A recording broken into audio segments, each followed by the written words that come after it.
Playa Handiko parke ekologikoa gertutik ezagutuko dugu orain. Hegaztiei jarraipena egiten diete, bertako paduretan geldialdia egiten dutenean. Izan ere, leku oso estrategikoa omen da Txingudiko badian dagoen parke hori, hegazti migratzaileentzat. Nerea inguru berezi baten aurkitzen gara, Playa Handin, baina konta iguzu zer den Playa Handia zehazki. Noain Playa Handin gaude, Playa Handi Txingudiko da paduretako zati bada. Zerran padura padura dira leku oso garrantzitsuak, aberastasun handiko lekua dira, ez egune garrantzitsua da. Eta kasu honetan Txingudi hegazti migratzaileentzako babesleku, atseden leku eta elikatzeko leku oso garrantzitsua dira. Horregatikan askotan hegazti migratzaileak Playa Handin gelditzen dira, atseden hartzen eta elikatzen eta deskantsatzen.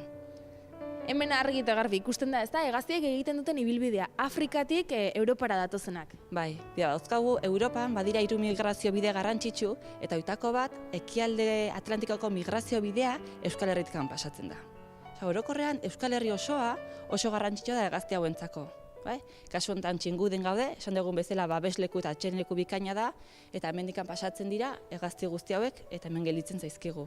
Playa Handiko bisitaz gozatzeko beharrezkoa dira beti prismatikoak eta hegazti gida bat eskoan baldin badakogu asko hobeto. Adibidez, momentu honetan ikusten dugun bi aintzira hauek urgezakoak dira. Eta orain udaberriro hemen dugu galtzen dira kopeta txuria, uroilanda, basatea, iparratea, txilinporta bezalako hegaztiak. Hemen adibidez, orain ikusten dugu zisne txuri bat, hor txatzean kabia daukate, eta hor emea ikusten dugu kabian, arraultzak berotzen. Burua ikusten zaio. Hoixe, gordeta dago, burutxo ikusten diogu nola ateratzen duen kabitikan. Bestalde bai kopeta txuriek ikusten ditugu. Hegazti arrunta dira, oin hemen kabia jartzen dute, eta orain ikusi ditugu leheno nola hasi diren ja jaiotzen kopeta txuri kume berriak. Nerea hemen amaitzen da ibilbidea Txingudieko etxe honetan. Hoixe, bai, bisita gidatuak hemen hasten dira eta hemen amaitzen ditugu.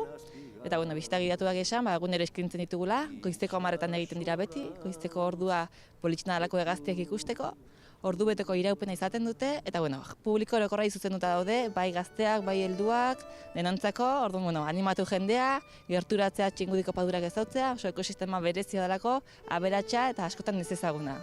Eta beti ikusiko ditugu hegaztiak, orain igelak, apoak eta hainbat gauz ikusiko ditugu beti Playa Handin.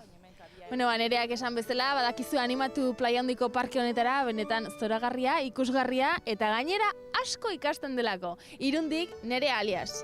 Eta Nerea, Euskal Herria zuzenean.